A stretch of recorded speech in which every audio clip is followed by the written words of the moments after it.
Hello my dear students, मैं पीके गौतम स्वागत करता हूं आप सभी का फॉर्मूलेटर क्लासेस के ऑनलाइन प्लेटफॉर्म पे। आज से हम लोग 6 सेमेस्टर के लिए एक नए सब्जेक्ट का शुरुआत करने वाले हैं और उस सब्जेक्ट का नाम क्या है? तो उस सब्जेक्ट का नाम है कंस्ट्रक्शन इंजीनियरिंग एंड मैनेजमेंट। क्या बोलते हैं कि कंस्ट्रक्शन इंजीनियरिंग एंड मैनेजमेंट। तो आपको नाम ही सजेस्ट कर रहा होगा क्या कि सब्जेक्ट का नाम है construction engineering and management. Means आप जब किसी भी काम को करने जाते हो, किसी भी प्रोजेक्ट को करने जा रहे हो, तो उसको कंस्ट्रक्ट करते समय आपको किन किन चीज़ों को ध्यान में रखना है। तो सबसे पहले हम लोग उन सारे चीज़ों के बारे में पढ़ेंगे कि कंस्ट्रक्ट करते समय हमको कौन कौन सा इक्विपमेंट लगेगा, कैसे हमको कंट्रोल करना है, कैसे मॉनिटर करना है। तो ये हमारा आ गया क्या कंस्ट्रक्शन के बारे में।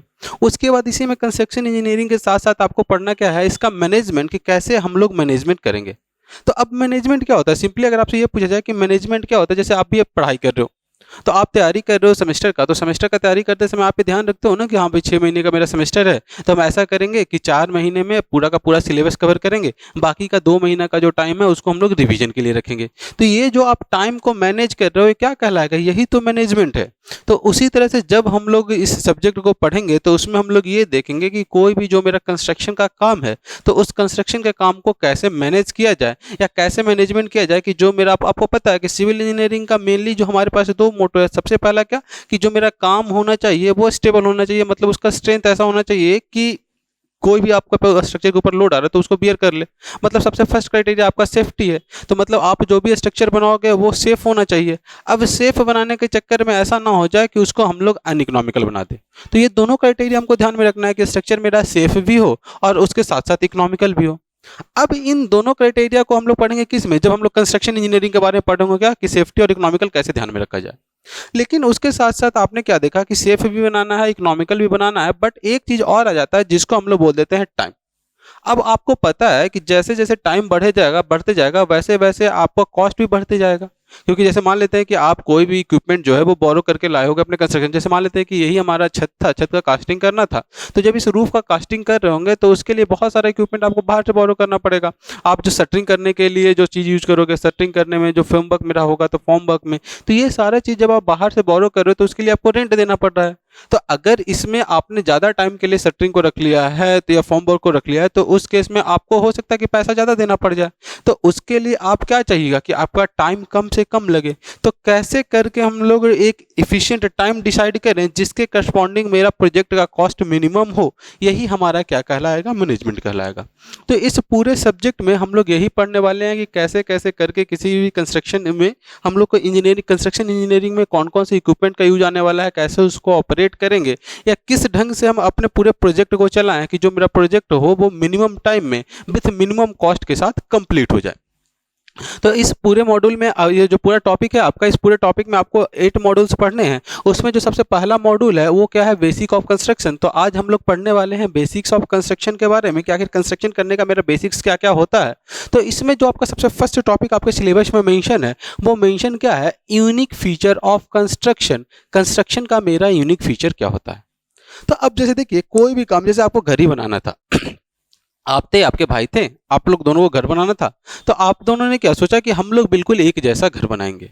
आपने सेम जो भी आर्किटेक्चर था, सेम डिजाइन आपने तैयार किया, सब कुछ सेम करवाया, लेबर वगैरह सब कुछ आपने सेम रखा। बट फिर भी आप क्या देखिएगा कि दोनों का जो घर बनेगा वो कंप्लीटली सेम नहीं होगा।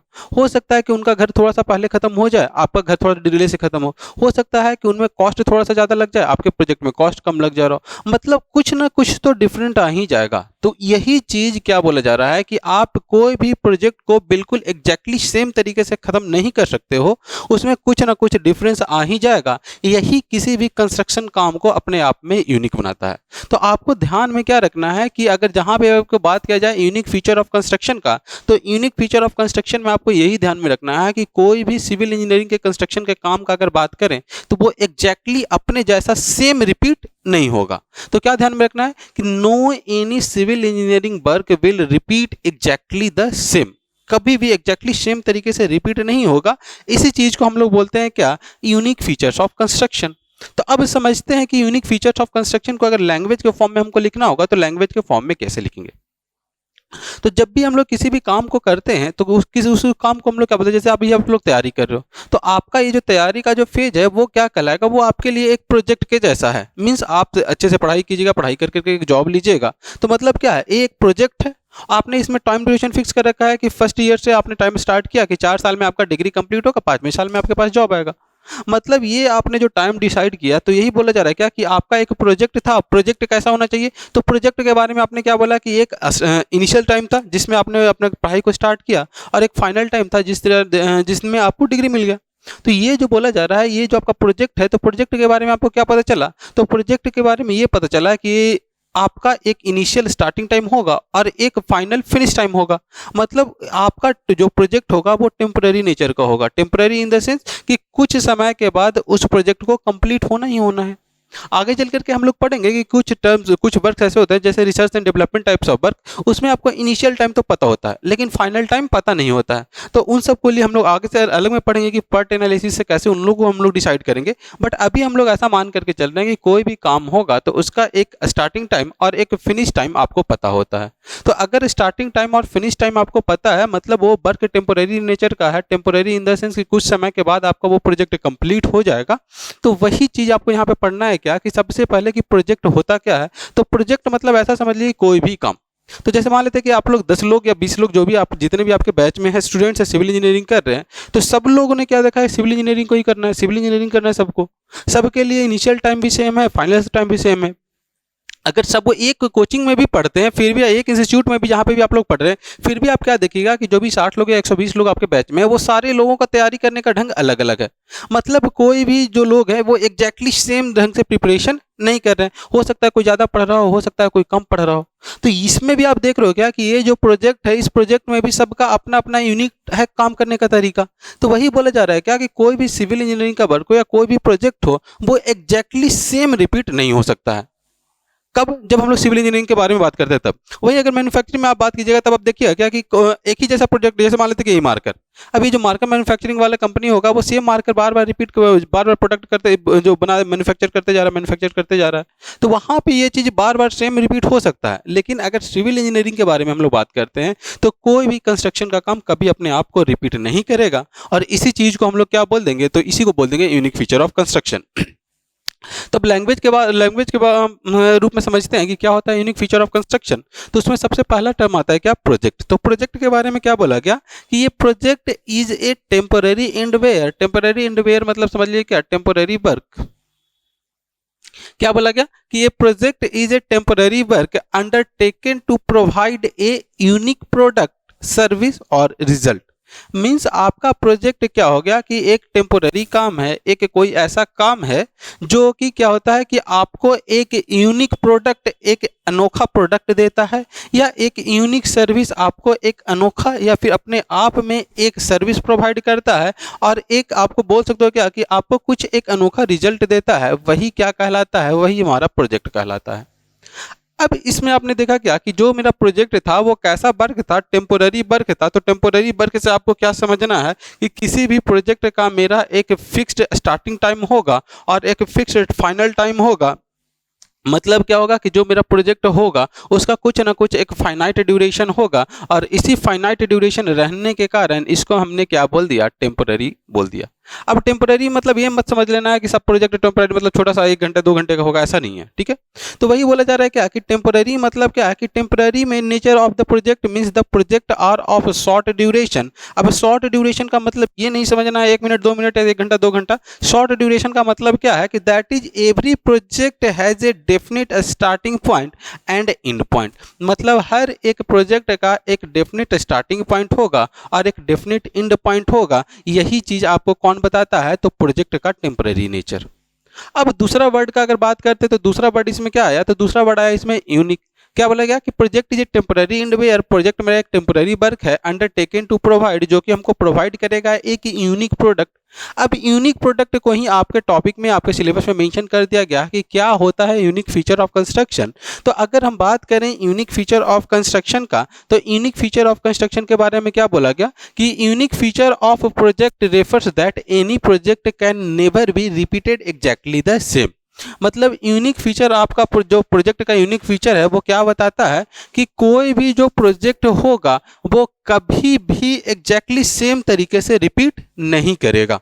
वही लिखा गया क्या कि unique feature of project refers that any project can never be repeated exactly same, कभी भी वो एग्जैक्टली सेम नहीं करेगा। मतलब क्या हुआ, जैसे मान लेते हैं क्या कि राम और श्याम दो भाई हैं, राम और श्याम दो भाई हैं और दोनों ने सोचा क्या कि हम लोग बिल्कुल दोनों भाई हैं तो दोनों एक ही जैसा घर बनाएंगे, और दोनों ने घर बनाने का सोचा।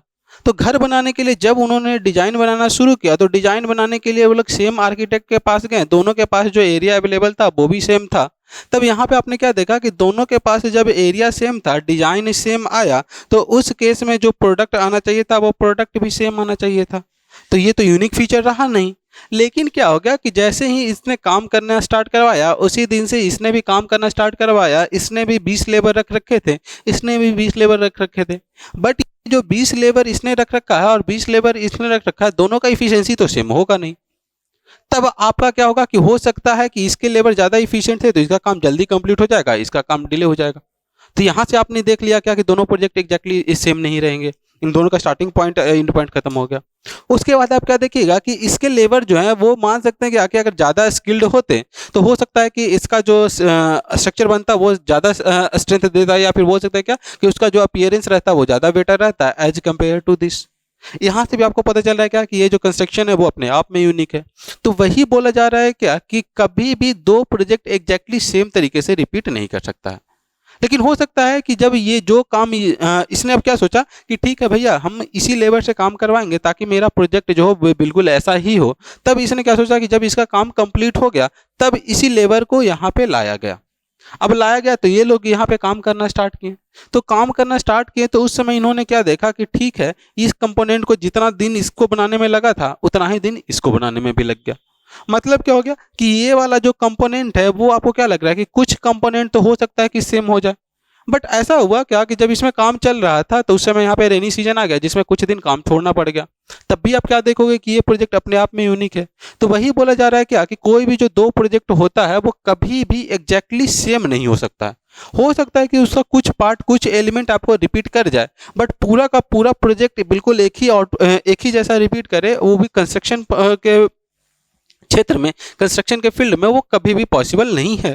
तो वही चीज़ लिखा गया क्या कि unique feature of project refers that any project can never be repeated exactly again. मतलब कभी भी अगेन एक ही प्रोजेक्ट आपको बार बार रिपीट करे, एक बार फिर से रिपीट करे बिल्कुल सेम ड्यूरेशन में, सेम टाइम में, सेम लेबर के साथ, सेम अपीयरेंस दे, सेम स्ट्रेंथ दे, वो पॉसिबल नहीं है। उसके बाद क्या बोला जा रहा है कि unique feature doesn't means that every element of the project is unique. मतलब क्या बोला जा रहा है कि इसका मतलब ये नहीं हुआ कि हर एक पार्ट, छोटा छोटा पार्ट भी यूनिक होगा, नहीं। कुछ पार्ट हो सकता है कि सेम हो जाए। मतलब जो भी आप कंस्ट्रक्शन का काम करते हैं, मान लो दो बिल्डिंग बना रहते हैं, तो हो सकता है कि जितना जैसा बीम आपका हो वैसा ही बीम उनका भी हो, जैसा स्लैब आपका हो वैसा ही स्लैब उनका भी हो, जैसा कॉलम आपका हो वैसा ही कॉलम उनका भी हो। लेकिन पूरे का पूरा बिल्डिंग सेम हो जाए, सेम ड्यूरेशन में कंप्लीट हो जाए, ऐसा पॉसिबल नहीं है। तो वही लिखा गया क्या कि unique feature doesn't means that every element of the project is unique. Her product आपका यूनिक होगा ऐसा जरूरी नहीं है। हो सकता है कुछ पार्ट आपका सेम भी हो जाए, कुछ एलिमेंट आपका सेम भी हो जाए। तो वही लिखा गया है क्या कि ये प्रोजेक्ट में कंटेंट सम सिमिलर एलिमेंट। जो मेरा प्रोजेक्ट है हो सकता है कि वो कुछ सिमिलर एलिमेंट को कैरी कर रहा हो, रख रहा हो, but every element will not same. लेकिन हर एक एलिमेंट जो होगा उसका सेम नहीं रहेगा, और यही चीज आपका क्या कहलाता है, तो यूनिक फीचर ऑफ कंस्ट्रक्शन। तो यूनिक फीचर ऑफ कंस्ट्रक्शन से आपको क्या समझना है, तो यूनिक फीचर ऑफ कंस्ट्रक्शन से यही समझना है कि यूनिक फीचर ऑफ कंस्ट्रक्शन जो मेरा होगा वो यही बताएगा कि कभी भी दो कंस्ट्रक्शन प्रोजेक्ट एग्जैक्टली सेम तरीके से रिपीट नहीं होगा। तो ये हमारा क्या कहलाता है, यूनिक फीचर ऑफ कंस्ट्रक्शन। इसके बाद हमारा जो फर्स्ट यूनिट का जो बेसिक ऑफ कंस्ट्रक्शन है उसी का जो सेकंड टॉपिक जो मेंशन किया गया वो मेंशन किया गया है टाइप्स ऑफ प्रोजेक्ट के बारे में। तो आइए समझते हैं कि प्रोजेक्ट मेरा कितने टाइप का होता है। तो नेक्स्ट पॉइंट का बात करें तो नेक्स्ट पॉइंट आपका नेक्स्ट टॉपिक क्या है, तो आपका जो बेसिक ऑफ कंस्ट्रक्शन था उसमें सबसे पहला हमने क्या देखा, जो सबसे पहला पॉइंट था हमारा यूनिक फीचर ऑफ कंस्ट्रक्शन। और यूनिक फीचर ऑफ कंस्ट्रक्शन में हमने क्या देखा कि हर एक प्रोजेक्ट जो है, हर एक सिविल इंजीनियरिंग कंस्ट्रक्शन का जो प्रोजेक्ट है वो अपने आप में यूनिक है। मतलब कभी भी दो प्रोजेक्ट एग्जैक्टली सेम तरीके से रिपीट नहीं हो सकता है। उसके बाद यूनिक फीचर ऑफ प्रोजेक्ट के बाद जो आपका आता है दूसरा टॉपिक, वो क्या है, कंस्ट्रक्शन प्रोजेक्ट। उसमें क्या है कि प्रोजेक्ट का आपको टाइप बताना है और फीचर्स बताना है कि क्या क्या उसका फीचर्स होगा। कैसा प्रोजेक्ट होना चाहिए, तो कंस्ट्रक्शन प्रोजेक्ट, सिविल इंजीनियरिंग वाले प्रोजेक्ट के बारे में हम लोग बात कर रहे हैं। तो जब बात करें कंस्ट्रक्शन प्रोजेक्ट का, तो उसका अलग अलग टाइप होता है। अलग अलग टाइप के बारे में हम लोग देखेंगे। उसमें जो सबसे पहला टाइप्स आएगा वो किसके बेसिस पे होगा, तो on the basis of persons involve. Means उसको बनाने में कौन कौन से पर्सन्स जो इन्वॉल्व हैं उसके बेसिस पे हमने क्या किया है कि प्रोजेक्ट को 4 पार्ट में बांटा है। उसमें जो सबसे पहला आता है उसको हम लोग बोल देते हैं क्या, पर्सनल प्रोजेक्ट। क्या बोल रहे हैं, पर्सनल प्रोजेक्ट। अब पर्सनल प्रोजेक्ट क्या होगा, तो अगर मान लेते हैं क्या कि आपको बनाना है आपका अपना घर, तो क्या बोलेंगे कि बिल्डिंग ऑफ ऑन होम।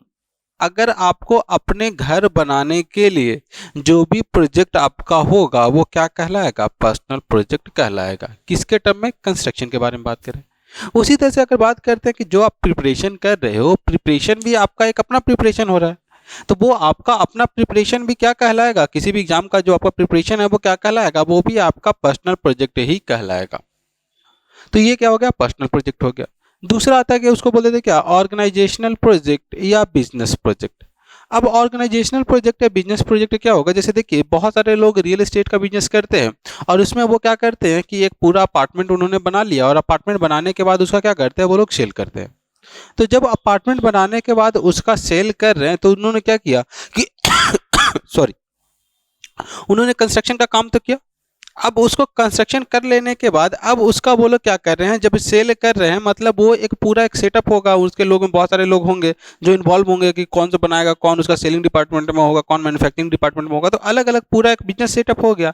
तो वैसे सेटअप को हम लोग बोल देते हैं क्या, बिजनेस प्रोजेक्ट या फिर ऑर्गेनाइजेशनल प्रोजेक्ट। अगर दूसरे शब्दों में समझे, जैसे पहला एग्जांपल हमने क्या देखा था कि आपका जो प्रिपरेशन चल रहा है वो आपका पर्सनल प्रोजेक्ट हो गया, लेकिन यहाँ पे आपको जो तैयारी करवाने के लिए अलग अलग फैकल्टी अवेलेबल हैं अलग अलग सब्जेक्ट्स के लिए, तो वो आपको तैयारी करवा रहे हैं, आप उसका कुछ पैसा यहाँ पे दे रहे हो, तो उसको देखने के लिए यहाँ पे एक टीम है। तो ये जो पूरा हम लोगों का जो एक टीम हो गया वो क्या कहलाएगा, तो वो कहला लेगा बिजनेस प्रोजेक्ट या ऑर्गेनाइजेशनल प्रोजेक्ट। अब ऑर्गेनाइजेशनल प्रोजेक्ट के बाद इसका एग्जांपल अगर आपको समझना है तो एग्जांपल में क्या हो जाएगा, तो construction of commercial building, construction of commercial building और ऑफिस, कॉमर्शियल बिल्डिंग और ऑफिस, ये आपका क्या कहलाएगा, ऑर्गेनाइजेशनल या बिजनेस प्रोजेक्ट। उसके बाद दूसरा आ जाता है कि नेक्स्ट आ जाता है क्या, तीसरा आता है उसको हम लोग बोल देते हैं नेशनल प्रोजेक्ट। अब नेशनल प्रोजेक्ट को समझते हैं। अब नेशनल प्रोजेक्ट में क्या होगा, जैसे सपोज ये कि कहीं पे भी डैम बनाना है।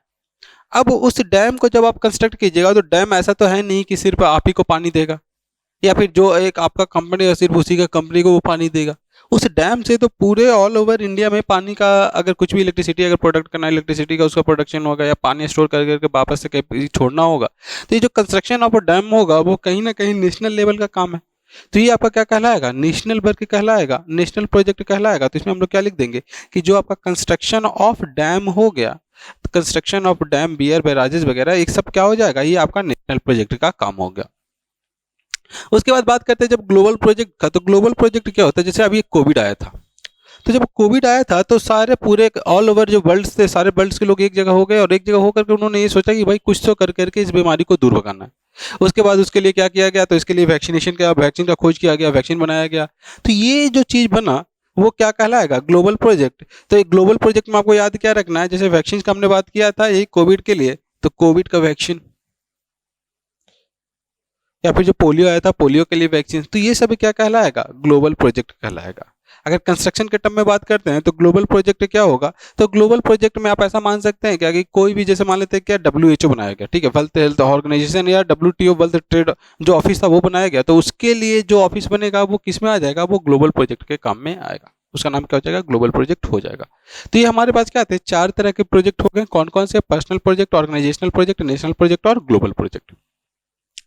अब इसके बाद आता है क्या कि based on the completion time के बेसिस पे भी हम लोग प्रोजेक्ट को अलग अलग टाइप में बांटते हैं। तो आपको पहला याद रखना क्या, on the basis of person involve में हमने क्या देखा कि 4 तरह का मेरा प्रोजेक्ट होगा, personal project, organisational project, national project और ग्लोबल प्रोजेक्ट। उसके बाद जो दूसरा आता है based on the completion time के बेसिस पे भी हम लोग क्या करते हैं कि प्रोजेक्ट को 4 तरीके में बांटते हैं। वो कौन कौन सा हो जाएगा, तो सबसे पहला आ जाता है स्पेशल शॉर्ट ड्यूरेशन प्रोजेक्ट। तो क्या बोला जा रहा है कि any project which have it's time limit with in a year, अगर उसका टाइम लिमिट 1 साल से कम होगा तो वैसे प्रोजेक्ट को हम लोग क्या बोल देते हैं, स्पेशल शॉर्ट ड्यूरेशन प्रोजेक्ट बोल देते हैं।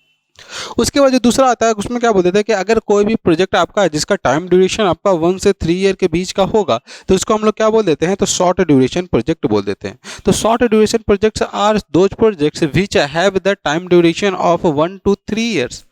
उसके बाद बात करें मीडियम ड्यूरेशन प्रोजेक्ट का, तो मीडियम ड्यूरेशन प्रोजेक्ट के बारे में क्या बोला जा रहा है कि any project which have time duration of 3 to 5 years is known as medium duration project. उसको हम लोग क्या बोल देते हैं, मीडियम ड्यूरेशन प्रोजेक्ट बोल देते हैं। मीडियम ड्यूरेशन प्रोजेक्ट के बाद जो नेक्स्ट आता है उसको बोल देते हैं लॉन्ग ड्यूरेशन प्रोजेक्ट। और लॉन्ग ड्यूरेशन प्रोजेक्ट में आपको क्या याद रखना है कि कोई भी प्रोजेक्ट हो अगर उसका टाइम ड्यूरेशन जो हो वो 5 साल से ज़्यादा हो जाएगा तो वैसे ड्यूरेशन प्रोजेक्ट को हम लोग क्या बोल देंगे, तो लॉन्ग ड्यूरेशन प्रोजेक्ट हम लोग बोल देंगे। तो on the basis of completion time आपके पास जो प्रोजेक्ट हुआ वो प्रोजेक्ट 4 तरीके का हो गया, special short duration project less than 1 year, अब short duration project 1 to 3 year, long या medium duration project 3 to 5 years और long duration project greater than 5 year. तो सबसे पहले हमने देखा था on the basis of person involve, दूसरा हमने देख लिया on the basis of completion time. उसके बाद जो नेक्स्ट आता है उसको हम लोग बोल देते हैं क्या कि based on the value of property या वैल्यू ऑफ प्रोजेक्ट, आपका जो प्रोजेक्ट है उसका कितना वैल्यू है उसके बेसिस पे भी हम लोग प्रोजेक्ट को 4 टाइप में बांटते हैं। और जो सबसे पहला आता है उसको बोल देते हैं स्मॉल वैल्यू प्रोजेक्ट। और स्मॉल वैल्यू प्रोजेक्ट के बारे में हमको क्या याद रखना है कि कोई भी वैसा प्रोजेक्ट जिसका जो वैल्यू हो वो अगर 1 करोड़ से कम हो, अगर लेस देन 1 करोड़ होगा, लेस देन 1 CR होगा तो उसको हम लोग क्या बोल देंगे, स्मॉल वैल्यू प्रोजेक्ट बोल देंगे। अगर वहीं किसी भी प्रोजेक्ट का जो कॉस्ट हो 1 करोड़ से 100 करोड़ के बीच में होगा तो उसको हम लोग क्या बोल देंगे, मीडियम वैल्यू प्रोजेक्ट, वो आपका मीडियम वैल्यू प्रोजेक्ट कहलाएगा। उसी तरह से अगर नेक्स्ट जो प्रोजेक्ट आ रहा है अगर उसका जो वैल्यू हो 100 करोड़ से 1000 करोड़ के बीच का होगा तो उसको हम लोग क्या बोल देंगे, तो लार्ज वैल्यू प्रोजेक्ट बोल देंगे। और अगर कोई भी प्रोजेक्ट जो हो अगर उसका वैल्यू जो हो वो ग्रेटर देन 1000 CR हो जाए, 1000 करोड़ से ज़्यादा होगा तो उसको हम लोग मेगा वैल्यू प्रोजेक्ट बोल देंगे। तो ये हमारे पास क्या होता है कि 4 तरह का प्रोजेक्ट हो जाता है। कौन कौन सा, small value project, medium value project, large value project और mega value project. Small value project क्या बोलते हैं कि वैसा प्रोजेक्ट जिसका जो अगर अमाउंट हो, जिसका जो कॉस्ट हो, जो आपका लागत हो वो अगर 1 करोड़ से कम हो, 1 CR से कम हो। स्मॉल वैल्यू प्रोजेक्ट 1 से लेकर के 100 करोड़ हो, मीडियम वैल्यू प्रोजेक्ट 100 से 1000 करोड़ के बीच में हो, लार्ज वैल्यू प्रोजेक्ट और ग्रेटर देन 1000 करोड़ होगा तो उसको हम लोग मेगा वैल्यू प्रोजेक्ट बोल देंगे। तो ये मेरा तीसरा टाइप हो गया था on the basis of value of project. उसके बाद क्या बोला जा रहा है कि बेस्ड ऑन ऑनरशिप के बेसिस पे भी हम लोग क्या करते हैं, प्रोजेक्ट को 3 टाइप में बांटते हैं। एक हो जाता है क्या, पब्लिक प्रोजेक्ट। तो अगर पब्लिक प्रोजेक्ट का बात करें तो वैसा प्रोजेक्ट जो सिर्फ पब्लिक के वेलफेयर के लिए किया जा रहा हो, पब्लिक के वेलफेयर के लिए काम कौन करेगा, गवर्नमेंट करेगा। तो वैसा प्रोजेक्ट जो गवर्नमेंट के द्वारा किया जाता है, किसको ध्यान में रख करके, पब्लिक के वेलफेयर को ध्यान में रख करके, तो वैसा प्रोजेक्ट क्या कहलाता है, पब्लिक प्रोजेक्ट कहलाता है। तो हम लोग क्या लिख लेंगे कि done by the government, done by the government, done by the government for the welfare of, for the welfare of people। तो अगर लोगों के वेलफेयर का, लोगों के कल्याण के काम को ध्यान में रखते हुए जो भी काम किया जाता है तो वैसे काम को हम लोग बोल देते हैं क्या, पब्लिक प्रोजेक्ट। अब जितना देख रहे हो कि जो आपका नल जल योजना चल रहा है या फिर जो भी आवास योजना चलता है, ये सब किसके लिए चलता है, तो पब्लिक के वेलफेयर के लिए चल रहा है। तो ऐसे प्रोजेक्ट्स क्या कहलाएंगे, पब्लिक प्रोजेक्ट्स कहलाएंगे। उसके बाद आ जाता है प्राइवेट प्रोजेक्ट। अब आपको नाम ही सजेस्ट कर रहा है कि प्राइवेट प्रोजेक्ट्स होगा तो वो किसी प्राइवेट ऑर्गेनाइजेशन के द्वारा किया जाएगा, किसी पर्सन्स के द्वारा किया जाएगा, किसी ऑर्गेनाइजेशन के द्वारा किया जाएगा। तो अगर कोई भी काम जो हो वो प्राइवेट ऑर्गेनाइजेशन के द्वारा किया जा रहा है, किसके वेलफेयर के लिए, उनके खुद के, उस ऑर्गेनाइजेशन के वेलफेयर के लिए, उसके खुद के वेलफेयर के लिए, तो वैसे प्रोजेक्ट क्या कहलाएंगे, प्राइवेट प्रोजेक्ट कहलाएंगे। तो प्राइवेट प्रोजेक्ट में कौन सा वेलफेयर किसको मिलेगा, किसका कल्याण का काम होगा, तो उस कंपनी का, उस ऑर्गेनाइजेशन का, उस आदमी का जो वो काम को कर रहा है, तो वैसा प्रोजेक्ट क्या कहलाएगा, वो प्राइवेट प्रोजेक्ट कहलाएगा। लेकिन जो इसका थर्ड टाइप आता है उसमें क्या है कि पब्लिक प्राइवेट पार्टनरशिप प्रोजेक्ट, इसी को हम लोग पीपीपी बोल देते हैं। तो पब्लिक प्राइवेट पार्टनरशिप प्रोजेक्ट में क्या होगा कि काम तो करेगा प्राइवेट ऑर्गेनाइजेशन ही, काम कौन करेगा, प्राइवेट ऑर्गेनाइजेशन ही काम करेगा, लेकिन उसका जो वेलफेयर मिलेगा वो वेलफेयर किसको मिलेगा, पब्लिक को मिलेगा। तो उस चीज को हम लोग क्या बोल देते हैं, पब्लिक प्राइवेट पार्टनरशिप प्रोजेक्ट। इसी का एक और नाम होता है जिसको हम लोग बोल देते हैं क्या, BOT project. BOT stand for क्या, तो build operate and transfer, build operate and transfer project. अब क्या होता है बीओटी प्रोजेक्ट, उसको समझिएगा। जैसे देखिए आप लोग जब किसी भी हाईवे से गुजरते होंगे जहां पे टोल लगा हुआ रहता है, तब आप क्या देखते हो कि रोड वो जो बना हुआ है, अब उसमें हर जगह तो आपको उससे टोल वसूला नहीं जाता, बट वहां पे जब वो उस हाईवे से गुजरते हो तो वहां से आपको टोल लिया जाता है। क्यों टोल लिया जाता है, क्योंकि देखिए अब क्या होता है कि किसी भी एरिया में जैसे कि वो सर्वे किया गया तो ऐसा लगा कि नहीं वहां से बहुत ज़्यादा गाड़ी गुजरने वाला है, तो वहां पे बढ़िया रोड होना चाहिए। अब जब रोड का कंडीशन अच्छा होना चाहिए तो उसको बनाने के लिए अब सरकार के पास पैसा नहीं था, तो उसने क्या किया कि किसी भी एक प्राइवेट जो ऑर्गेनाइजेशन है उस प्राइवेट ऑर्गेनाइजेशन से पार्टनरशिप किया, और पार्टनरशिप कर करके ये बोलता है कि देखिए सर आप एक रोड बनाइए, और रोड बनाने में आपको जितना लागत लगेगा आप उस लागत का वसूल आप उससे टोल के रूप में ले सकते हैं। अब इससे क्या होगा कि वो रोड बन करके तैयार हो गया। अब जो प्राइवेट ऑर्गेनाइजेशन था उसने जितना पैसा इन्वेस्ट किया है, आप उसका पैसा जब तक आ ना जाए तब तक वो क्या करेगा कि वहां से टोल लेगा। अब टोल डिसाइड करने के लिए उसने क्या किया होगा कि जितना भी लागत लग रहा होगा, अब एक दिन का उसने फोरकास्ट किया होगा कितना व्हीकल्स इससे गुजरने वाला है, अब जितने साल का रहेगा उतना नंबर ऑफ व्हीकल्स वो कैलकुलेट कर करके उससे डिवाइड कर देगा, और जितना अमाउंट आएगा उससे वो क्या करेगा, टोल का डिसीजन ले लेता है। अब जैसे ही उसका टोल कंप्लीट हो जाएगा, जो भी 20 साल 15 साल 25 साल के बाद, तब आप क्या देखिएगा कि वहां से टोल को हटा दिया जाता है। मतलब क्या, पहले उसने बनाया बनाया कौन, प्राइवेट ऑर्गेनाइजेशन ने, किसके सहयोग से, तो किसके वेलफेयर के लिए, पब्लिक के वेलफेयर के लिए, तो पब्लिक प्राइवेट पार्टनरशिप इसको बोल दिया गया। अब उसी का दूसरा नाम क्या बोल दिया कि बनाया गया पहले, बना करके उसको ऑपरेट भी किया प्राइवेट ऑर्गेनाइजेशन। अब जैसे ही जितना उसने पैसा लगाया था उसको पैसा मिल गया तो वापस उसको ट्रांसफर कर दिया गया गवर्नमेंट को, पब्लिक को। तो यही चीज़ क्या कहलाता है, बीओटी, बिल्ड ऑपरेट ट्रांसफर भी कहलाता है। तो ये आपका क्या हो गया कि बेस्ड ऑन ऑनरशिप आपका जो प्रोजेक्ट होता है वो 3 तरह का हो जाएगा। कौन कौन सा, तो पब्लिक प्रोजेक्ट, प्राइवेट प्रोजेक्ट और प्राइवेट पब्लिक पार्टनरशिप प्रोजेक्ट, जिसको हम लोग पीपीपी प्रोजेक्ट भी बोल देते हैं।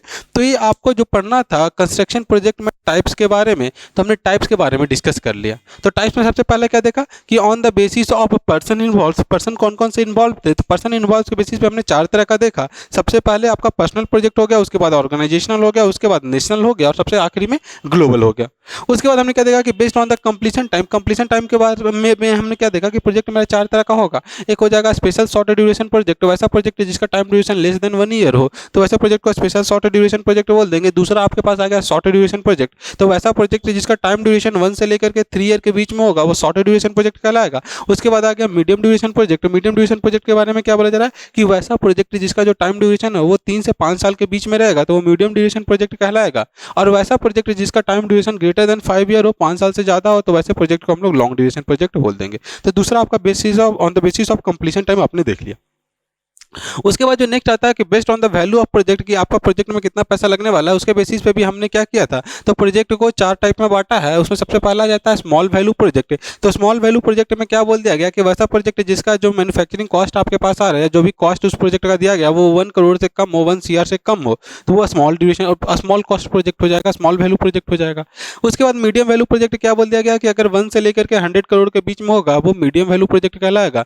लार्ज वैल्यू के बारे में 100 से लेकर के 1000 करोड़ के बीच में आएगा, लार्ज वैल्यू प्रोजेक्ट कहलाएगा। और अगर 1000 से ज़्यादा अगर किसी भी प्रोजेक्ट का कॉस्ट होगा तो वो मेगा वैल्यू प्रोजेक्ट कहलाएगा। तो ये on the basis of value हो गया। उसके बाद ऑनरशिप के बारे में बोला जाए तो ऑनरशिप के बेसिस पे भी हमने 3 तरह का बांटा। एक को बोल दिया पब्लिक प्रोजेक्ट, एक को बोल दिया प्राइवेट प्रोजेक्ट, एक को बोल दिया public private partnership project. Public project किसके वेलफेयर के लिए, गवर्नमेंट के द्वारा किया जाएगा। पब्लिक के वेलफेयर के लिए। प्राइवेट प्रोजेक्ट के बारे में क्या बोला गया कि किसी भी प्राइवेट ऑर्गेनाइजेशन के द्वारा किया जाएगा अपने वेलफेयर के लिए। और पब्लिक प्राइवेट पार्टनरशिप क्या हो गया कि प्राइवेट ऑर्गेनाइजेशन करेगा बट किसके वेलफेयर के लिए, पब्लिक के वेलफेयर के लिए। तो ऐसे प्रोजेक्ट हम लोग क्या बोल देते हैं, पब्लिक प्राइवेट पार्टनरशिप प्रोजेक्ट बोल देते हैं।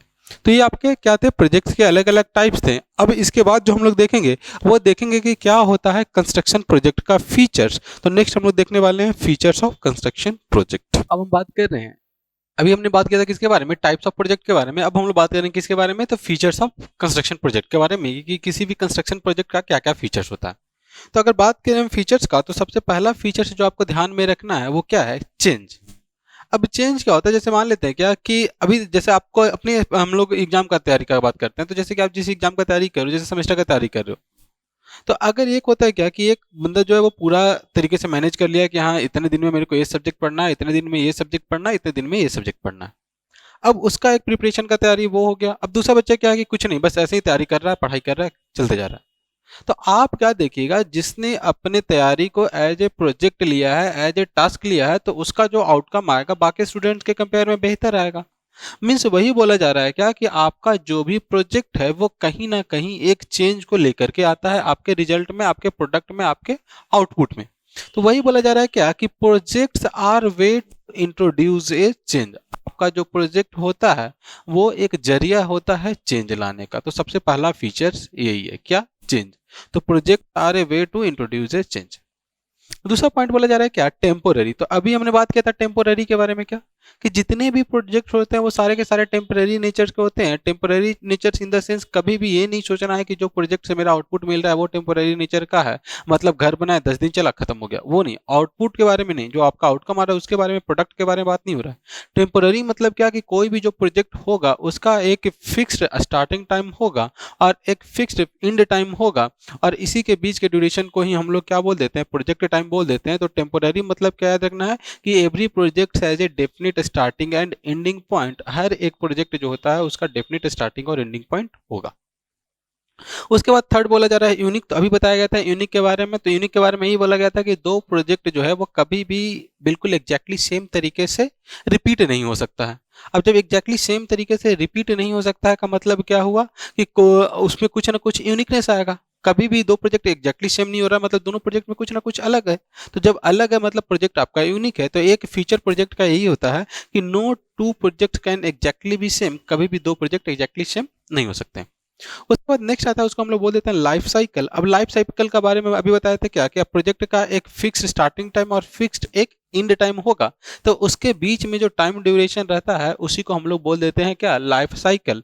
तो आगे हम लोग पढ़ेंगे कि चार तरह का फेज होता है, चारों फेज के बारे में, फेज ऑफ जब प्रोजेक्ट पढ़ रहेंगे उसके बारे में। तो इसमें लिखा गया है क्या, लाइफ साइकिल के बारे में क्या बोला गया कि since every project has a definite start and end point.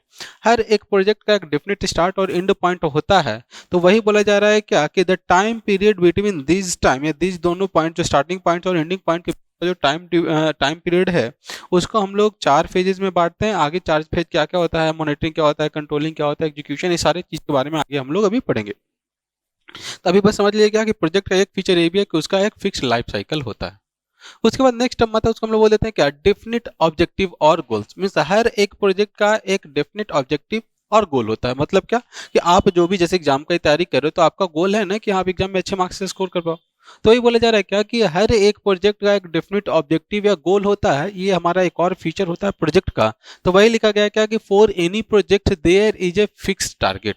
किसी भी प्रोजेक्ट में वहां पे एक फिक्स टारगेट होता है, एक गोल होता है, for which projects are carried out, जिसके लिए हम लोग प्रोजेक्ट को करते हैं। यही हमारा क्या हो गया कि डेफिनेट ऑब्जेक्टिव्स और गोल्स। उसके बाद आ जाता है क्या, मल्टीपल स्किल्ड स्टाफ। इसका मतलब क्या होगा कि किसी भी प्रोजेक्ट में बहुत सारे स्टाफ लगे हुए रहते हैं। जैसे आप काम खुद से करो, जैसे मान लेते हैं कि अभी प्रिपरेशन कर रहे थे, तो प्रिपरेशन करने के लिए आपने क्या किया, कोचिंग का एक सहारा लिया। तो अब इससे आपको ये पता चल जाएगा ना कि हाँ कैसे पढ़ना है, किन किन चीज़ों को पढ़ना है, वो चीज़ यहाँ से पता चल जा रहा है। तो वो कहीं ना कहीं आपका जो प्रोजेक्ट है, आपका जो जो आपने टारगेट रख रखा है कि हाँ रिजल्ट मेरे को अच्छा करना है, उसमें आपको हेल्प मिलेगा। तो वही बोला जा रहा है क्या कि हर एक प्रोजेक्ट में बहुत सारे स्किल्ड लेबर होते हैं, स्किल्ड पर्सन इन्वॉल्व रहते हैं, जो उनको क्या करते हैं कि प्रोजेक्ट के गोल को अचीव करने में हेल्प करते हैं। तो वही लिखा गया है क्या कि मल्टीपल स्किल्ड स्टाफ मतलब क्या कि every project involves people from various disciplines for a specific job. हर एक स्पेसिफिक जॉब के लिए अलग अलग डिसिप्लिन के लोग रहते हैं जो उस काम में मतलब बहुत ज़्यादा स्किल रहते हैं, बहुत ज़्यादा नॉलेजफुल रहते हैं। तो वो क्या होता है कि उस प्रोजेक्ट को आपको अचीव करने में मदद करते हैं। उसके बाद नेक्स्ट फीचर क्या बोला जा रहा है, तो नेक्स्ट फीचर आपका बोला जा रहा है कोऑर्डिनेशन। अब कोऑर्डिनेशन क्या होगा, तो अलग अलग जो डिसिप्लिन्स हैं, अलग अलग जो डिपार्टमेंट्स हैं, अलग अलग डिपार्टमेंट्स के लोग जो हैं वो एक कोऑर्डिनेशन से ही प्रोजेक्ट को अचीव करते हैं। जिससे आपका क्या होगा कि प्रोजेक्ट तो आपका इजीली अचीव हो ही जाएगा, उसके साथ साथ प्रोजेक्ट का जो आउटकम मिलेगा वो भी बहुत बढ़िया होगा।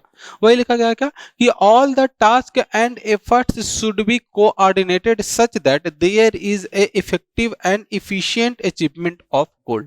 मतलब क्या होता है कि गोल को अच्छे ढंग से, इफिशिएंट ढंग से और इफेक्टिव ढंग से अचीव करने के लिए जितने भी कोऑर्डिनेटर होते हैं, कोऑर्डिनेटर मतलब क्या कि अलग अलग डिपार्टमेंट्स होते हैं, वो सारे आपस में कोऑर्डिनेट करते हैं। अब जैसे मान लेते हैं कि घर बनाना था, तो घर बनाते समय आपने क्या किया कि जो प्लम्बर था, जो इलेक्ट्रीशियन था और जो बिल्डिंग वाला था, अब ऐसा समझ लीजिए हमने प्लास्टर कर दिया, प्लास्टर करने के बाद फिर से दीवार को तोड़ रहे हैं, उसमें हम लोग इलेक्ट्रिसिटी का काम कर रहे हैं, उसके बाद फिर से प्लास्टर कर रहे हैं, फिर से उसको तोड़ रहे हैं, फिर से प्लम्बरिंग का काम कर रहे हैं।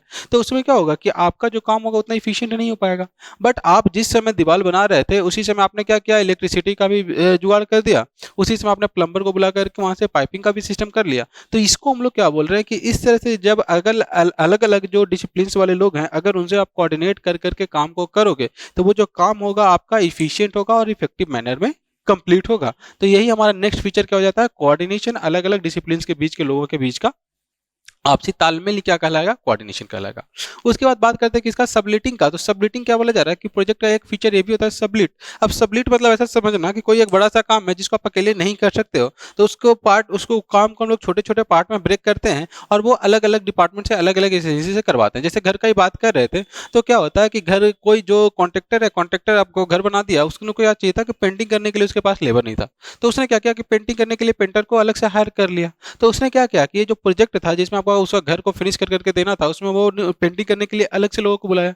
उसी तरह से जो मार्बल लगाने का काम था, मार्बल लगाने के लिए उसने अलग से लोगों को बुलाया। तो ये क्या है कि अलग अलग काम के लिए अलग अलग लोगों को बुला रहे हैं, या फिर एक बड़े से प्रोजेक्ट को छोटे छोटे हिस्सा में बांट करके छोटा छोटा काम किसी और से करवा रहे हैं। यही चीज आपका क्या कहलाता है, सबलेटिंग कहलाता है। तो वही लिखा गया है क्या कि outside agencies which are hired for specific job, कुछ एक स्पेसिफिक जॉब के लिए जो हम लोग बाहर से लोगों को हायर करते हैं, उसी चीज को हम लोग क्या बोल देते हैं, सबलेट बोल देते हैं। तो यही हमारा क्या हो गया, सबलेटिंग। उसके बाद नेक्स्ट फीचर क्या होता है किसी भी प्रोजेक्ट का, तो प्रोजेक्ट में आपके साथ साथ रिस्क और अनसर्टेनिटीज भी इन्वॉल्व रहता है, क्योंकि अगर प्रोजेक्ट आपका सक्सेसफुल ढंग से कंप्लीट नहीं हुआ तो हो सकता है कि आपको लॉस हो जाए। तो वही लिखा गया है क्या कि ये certain level of risk and uncertainties are involve या are associated with the project, project के साथ आपको रिस्क और अनसर्टेनिटीज भी इन्वॉल्व रहता है। ये हमारा एक पॉइंट हो गया। उसके बाद बोला जा रहा है क्या, बजट। तो आपको भी पता है कि कोई भी प्रोजेक्ट जब आप करिएगा तो उस प्रोजेक्ट में कहीं ना कहीं कुछ पैसे लगेंगे। अब वही पैसा क्या कहलाएगा, आपका बजट कहलाएगा। तो वही बोला जा रहा है क्या कि fixed amount of cost is required for every project, हर एक प्रोजेक्ट के लिए कुछ एक फिक्स्ड अमाउंट ऑफ कॉस्ट का रिक्वायरमेंट होता है, वही क्या कहलाता है, वही आपका बजट कहलाता है। तो इस तरह से हमने क्या देखा, तो इस तरह से हमने ये देख लिया कि फीचर्स क्या क्या होता है किसी भी प्रोजेक्ट का। तो फीचर्स में सबसे पहले क्या देखा कि फीचर जो प्रोजेक्ट है आपका एक चेंज लेकर के आता है, वो टेम्पोररी नेचर का होता है, वो एक यूनिक रिजल्ट को देता है, उसका एक अपना एक लाइफ साइकिल होता है जिसको हम लोग आगे फेज ऑफ साइकिल में, फेज ऑफ प्रोजेक्ट पढ़ेंगे तो उसमें चारों फेज के बारे में पढ़ेंगे। उसके बाद क्या बोला जा रहा है कि हर एक प्रोजेक्ट का एक अपना डेफिनेट गोल होगा। उसके बाद उसमें बहुत सारे लोग स्टाफ होते हैं, जो बहुत सारे स्टाफ लगे हुए रहते हैं जो एक पर्टिकुलर काम में एक्सपर्ट होते हैं। उसके बाद क्या होता है कि अलग अलग डिपार्टमेंट के लोग आपसी कोऑर्डिनेशन से काम को करते हैं। उसके बाद हम लोग ये देखा कि किसी भी काम को छोटे छोटे पार्ट में तोड़ना क्या कहलाता है, सबलेटिंग कहलाता है। उसके बाद क्या देखा कि प्रोजेक्ट में कुछ लेवल ऑफ रिस्क और अनसर्टेनिटी भी इन्वॉल्व रहता है। उसके बाद हमने ये देखा कि किसी भी प्रोजेक्ट को करने के लिए कुछ पैसे का जरूरत पड़ेगा, उसी को हम लोग क्या बोल दिए, बजट बोल दिए। तो ये हमारे पास क्या था, फीचर्स था। तो आज के लेक्चर में हमने क्या देखा, तो सबसे पहले हमारा जो नया जो सब्जेक्ट था, सब्जेक्ट को हमने स्टार्ट किया। सब्जेक्ट में आपको टोटल 8 मॉड्यूल्स पढ़ने थे, उसमें हमने फर्स्ट मॉड्यूल स्टार्ट किया। और फर्स्ट मॉड्यूल क्या था आपका, तो बेसिक ऑफ कंस्ट्रक्शन, कंस्ट्रक्शन के बेसिक्स के बारे में जानना था। उसमें सबसे पहले हमने ये देखा कि यूनिक फीचर्स ऑफ कंस्ट्रक्शन क्या होता है। तो यूनिक फीचर्स ऑफ कंस्ट्रक्शन में हमने क्या देखा कि कोई भी प्रोजेक्ट जो होता है वो कभी भी बिल्कुल अपने जैसा, मेनली कंस्ट्रक्शन के फील्ड में हम लोग बात करें तो कोई भी कंस्ट्रक्शन का जो काम होगा एग्जैक्टली सेम तरीके से वो रिपीट नहीं कर सकता है। तो उसी चीज को हमने क्या बोल दिया, तो उसी चीज को बोल दिया यूनिक फीचर ऑफ कंस्ट्रक्शन। उसके बाद आपने पढ़ा क्या कि टाइप्स ऑफ जो मेरा प्रोजेक्ट होगा, प्रोजेक्ट का टाइप क्या क्या होगा और उसका फीचर क्या होगा, वो हम लोग पढ़ रहे थे। तो जब हम लोग टाइप्स ऑफ प्रोजेक्ट के बारे में पढ़ रहे थे तो हमने अलग अलग बेसिस पे अलग अलग तरह के कॉन्ट्रैक्ट को, अलग अलग प्रोजेक्ट को हमने देखा। तो उसमें हम सबसे पहले देखा गया कि ऑनरशिप कौन है। ऑनरशिप में हमने देख लिया था कि पब्लिक हो सकता है, प्राइवेट हो सकता है, पब्लिक प्राइवेट पार्टनरशिप हो सकता है। उसी तरह से हमने क्या देखा कि उसमें कौन कौन से पर्सन इन्वॉल्व है। तो पर्सन में हमने क्या देखा था, पर्सनल बोल दिया था। उसके बाद हमने क्या देख लिया था, ऑर्गेनाइजेशनल या फिर कंपनी का बोल दिया था। उसके बाद हमने नेशनल बोल दिया, उसके बाद हमने ग्लोबल बोल दिया। उसी तरह से हमने क्या देखा कि टाइम कितना लगने वाला है, तो special short duration project, short duration project, medium duration project, long duration project या लार्ज ड्यूरेशन प्रोजेक्ट, ये इसके बारे में हमने देख लिया। उसी तरह से हमने कॉस्ट के बेसिस पे हमने क्या देखा कि आपके पास स्मॉल वैल्यू प्रोजेक्ट हो जाएगा, लार्ज वैल्यू, मीडियम वैल्यू और मेगा वैल्यू प्रोजेक्ट। तो ये अलग अलग तरह के हमने टाइप्स देखा। उसके बाद हमने क्या देखा कि कोई भी कॉन्ट्रैक्ट का या कोई भी प्रोजेक्ट का फीचर्स क्या क्या होता है, ये सारे। अब इसके बाद जब हम लोग अगले क्लास में आएंगे तो वहाँ पे हम लोग पढ़ेंगे फेजेज के बारे में कि क्या होता है मेरा प्रोजेक्ट का फेज। तो मिलते हैं आपसे अगले क्लास में। Thank you.